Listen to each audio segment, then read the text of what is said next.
Les tenemos información exclusiva, ya les contábamos al principio de esta emisión, el gobierno va completamente colgado en la meta de crear nuevos cargos en las entidades públicas para acabar con los llamados o los existentes contratos de prestación de servicios.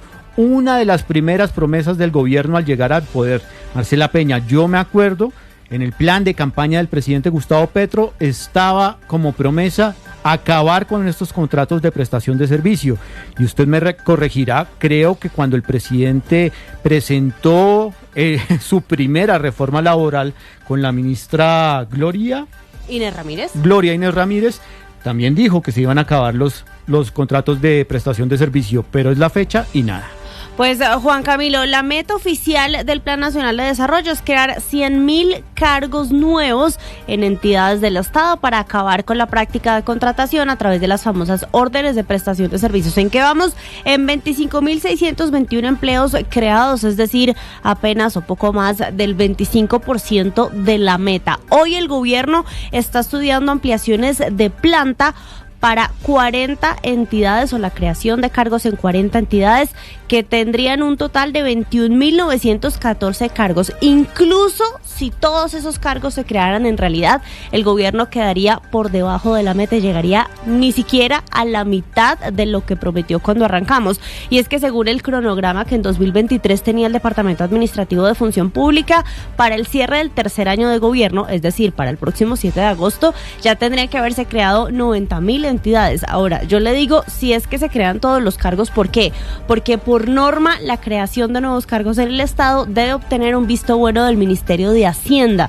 Y estamos, usted lo sabe, en una crisis financiera importante para el gobierno nacional. Tan importante que el ministro de Hacienda, Germán Ávila, anunció que este año vamos a seguir con controles a la caja y vamos a discutir una nueva reforma tributaria que le dé ingresos adicionales a la nación. Y empezamos este lunes de pausa en el fútbol mundial por todo lo que ha sucedido tanto en el Mundial de Clubes como en la Copa Oro, que ayer se definió en los Estados Unidos, victoria para México sobre los Estados Unidos. También estamos a la espera y a la expectativa de lo que va a ser el arranque, obviamente, del torneo del fútbol en Colombia, de lo que va a ser el desenlace de esta Copa Mundial de Clubes de la FIFA, y claramente estamos también muy pendientes de los movimientos de los jugadores colombianos en el mercado de fichajes, no solo Lucho Díaz, también Richard Ríos y todo lo que hay alrededor de los diferentes jugadores colombianos. Pero hoy recibimos una lamentable noticia, el fallecimiento del Zurdo López, figura histórica de Junior de Barranquilla, del fútbol sudamericano, y quien fuese una de las personas más importantes en la historia del club barranquillero. Vanessa Saldarriaga nos trae el informe de quién era Miguel Ángel López, el Zurdo, una de las grandes figuras del fútbol de Junior de Barranquilla. Octavio, buenas tardes. Pues el fútbol argentino y colombiano están de luto por cuenta de la muerte de este reconocido exjugador y ex técnico de fútbol que logró ser campeón con el Junior de Barranquilla en el año 2004 y fue 7 veces director de este equipo colombiano en diferentes ciclos, iniciando su relación en el 1999 y culminándola ya en el 2014. De ahí su profunda relación con Barranquilla, pues a pesar de haber nacido en Córdoba, Argentina, llevaba más de 10 años radicado en la capital del Atlántico y fue en esta ciudad donde se dio su fallecimiento hacia la medianoche de este lunes, luego de presentar durante los últimos años diferentes quebrantos de salud, algunos de estos asociados a dolencias de cadera por una lesión que sufrió en su época de jugador y que lo llevó a estar postrado en la cama los últimos días de su vida. Fue campeón de América en 1974 con el Club Atlético Independiente y logró ser campeón en el fútbol colombiano en 1976 con la camiseta del Junior de Barranquilla, del Atlético Nacional. Irónicamente, años después, en el 2004, una final con el Junior de Barranquilla, fue campeón al derrotar al Atlético Nacional. Esto es lo que recuerda David Pinillos, que fue en varios ciclos su asistente técnico sobre esa victoria.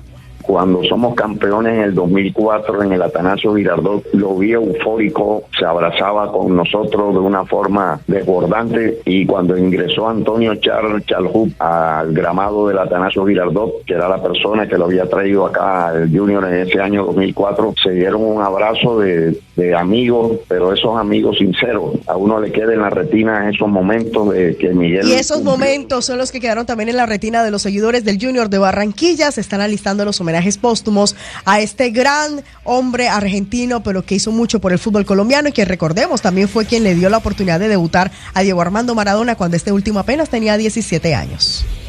Ahí estaba entonces la historia de Vanessa Saldarriaga y el zurdo López. Lamentable noticia que enluta no solo al fútbol sudamericano, sino claramente al fútbol colombiano, donde vivió gran parte de su vida y su carrera y los momentos más importantes con la camiseta de Junior de Barranquilla. Cerramos los deportes contando la actuación hasta acá de lo que es el día en Wimbledon. Victoria de Novak Djokovic el día de hoy, que se mantiene en carrera hacia el título, 6-1, 4-6, 4-6, 4-6, la victoria del serbio. A esta hora está jugando el italiano Jannik Sinner, está jugando con Grigor Dimitrov en el partido más importante del día. 4-1 está ganando Grigor Dimitrov en el primer set, 40-15 en este momento Jannik Sinner, y también está jugando Iga Swiatek a esta hora por la rama femenina, está ganando en ese primer set 3-2, así que estamos atentos también a Wimbledon. El día de hoy habrá jornada del béisbol de las Grandes Ligas, por supuesto atentos a José Quintana, a Donovan Solano, a Gio Urshela, los jugadores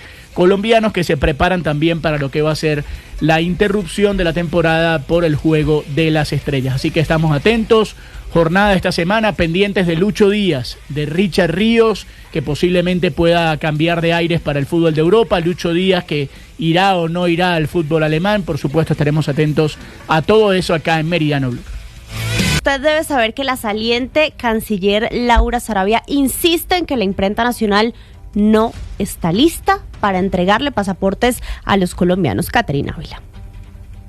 Mientras se define el futuro de los pasaportes en Colombia y la Procuraduría le pone la lupa al proceso, la canciller Laura Sarabia confirmó que hay problemas en la asignación de citas para la expedición de pasaportes. Sé que hay una contingencia con las citas, estamos trabajando a toda marcha, principalmente la mayor capacidad, e insisto, bajo la administración de mi Cancillería, puedo decir que no nos quedaremos sin pasaportes y está todo el equipo de la Cancillería trabajando en eso.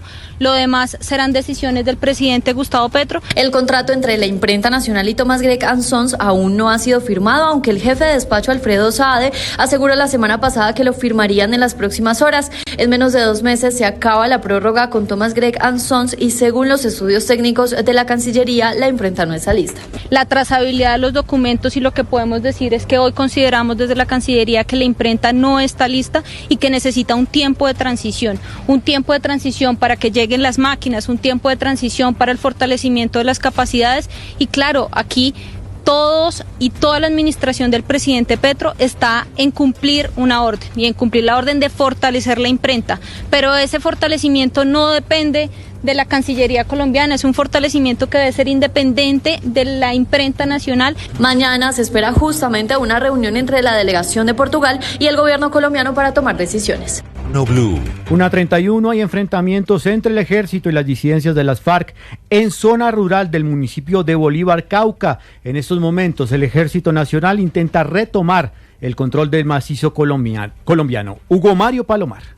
Juan Camilo, el macizo colombiano es por estos días la zona del sur del departamento del Cauca que se disputan las disidencias de alias Iván Mordisco y el ELN por el control de la minería ilegal y el tráfico de drogas. Las tropas de la Brigada 29 del Ejército Nacional llegaron con tanques blindados a la zona rural del municipio de Bolívar y desde hace algunas horas enfrentan a estos grupos ilegales para frenar su avance hacia a las áreas pobladas.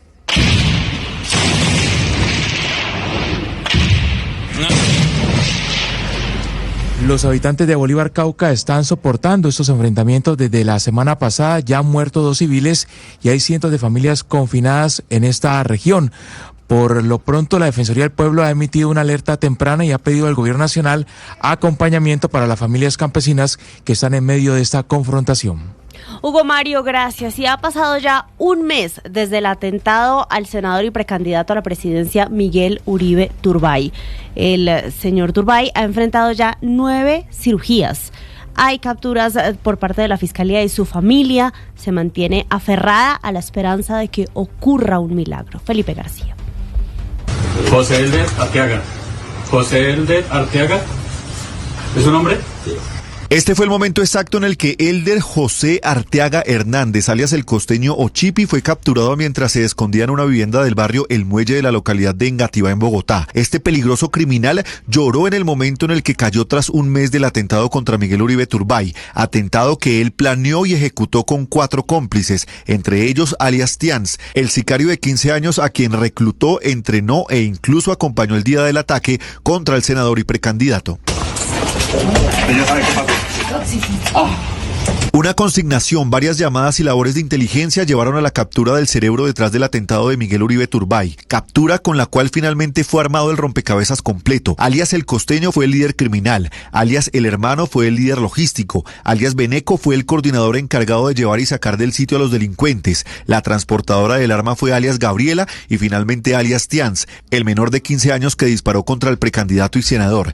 El general Carlos Triana, director de la policía. Un delincuente con más de 20 años de trayectoria criminal, aquel que participó directamente, aquel que materializó y organizó el antes de este atentado criminal, el durante y el después. Desde que Miguel llegó a la Fundación Santa Fe ese trágico 7 de junio ha sido sometido a 9 cirugías, entre ellas craniectomía descompresiva y control de sangrado intracerebral, 2 más el 16 de junio, una en la cabeza y otra en la pierna por hemorragias y edema cerebral. Entre el 21 y 23 de junio le practicaron traqueostomía y gastrostomía y cierre de cráneo, y ese mismo fin de semana se realizaron otros 3 procedimientos: reparación de la pierna con lesión grave, sutura craneal y toma de muestra de médula ósea para control médico. El neurocirujano Fernando Jaquín. Agradezco muy especial a mi familia, le doy las gracias a Dios y seguimos adelante con mucha fe. Según Víctor Mosquera, abogado de Miguel Uribe, un juez determinó que hubo responsabilidad del Estado colombiano por omisión en los hechos y dejó claro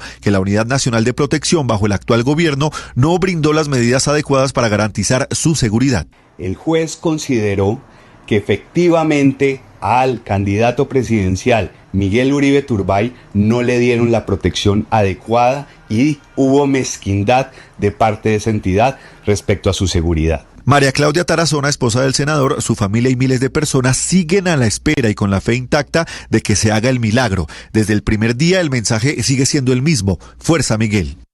Fuerza, Miguel. Por supuesto, las oraciones de los colombianos y la fuerza está detrás de todos nosotros para pedir por Miguel Uribe Turbay. En las últimas horas se presentó una carrera por la vida donde millones de colombianos salieron a las calles precisamente a demostrar su apoyo a Miguel Uribe Turbay. Entre tanto, la Policía Nacional entregó nuevos detalles de cómo se llegó a la captura de alias El Costeño, el hombre acusado de coordinar el atentado contra el precandidato presidencial y senador de la República. Una consignación habría sido la clave para llegar a este hombre. Nos cuenta más César Chaparro.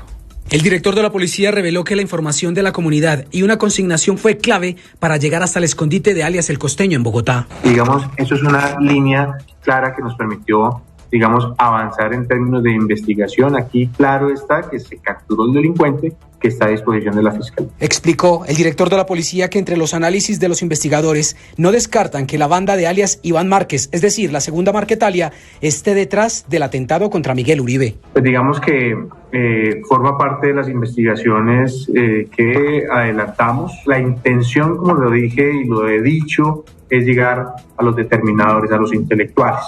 ¿Todo apunta hacia la nueva Marquetalia?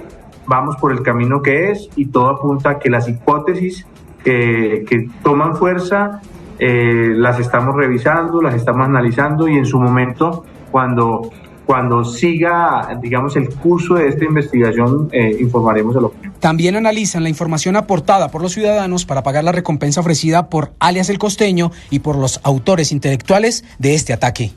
César, gracias. Y otro atentado del que tenemos que hablar es el que sufrió este fin de semana el periodista, el colega de Caracol Radio, Gustavo Chica, y su esposa. Las autoridades en el departamento del Guaviare ya capturaron a los presuntos responsables. Carlos Andrés Pérez. Gracias a la colaboración de la comunidad y la rápida reacción de la Policía y la Fiscalía General de la Nación, anoche mismo fueron capturados y presentados ante un juez un joven oriundo de Villavicencio y otro de nacionalidad extranjera, señalados por las autoridades de ser los responsables del atentado Gustavo Chicangana, periodista de Caracol Radio. Según las labores de investigación, un cabecilla del ERPAC estaría detrás del atentado. Al respecto, el coronel Gonzalo Esteban de la Policía del Guaviare. Se ha establecido que un sujeto con el alias de Andresito, el cual lidera un grupo delincuencial organizado que usa la franquicia criminal de Renacer ERPAC, estaría detrás de tratar de expandir sus actuaciones, su influencia criminal al departamento del Guaviare y había ordenado este lamentable atentado. Este sujeto se encuentra con una medida privativa de la libertad desde el año 2017, pero habría continuado con su accionar criminal desde diferentes centros penitenciarios. En la diligencia de allanamiento fue incautado un revólver con el que se habría cometido el atentado. La investigación continuará para dar con los autores intelectuales de este hecho. Adicionalmente, en San José del Guaviare se adoptaron medidas como la prohibición de parquear todo tipo de vehículos cerca a entidades oficiales, el porte de armas y volar drones cerca a instalaciones de la policía o el ejército.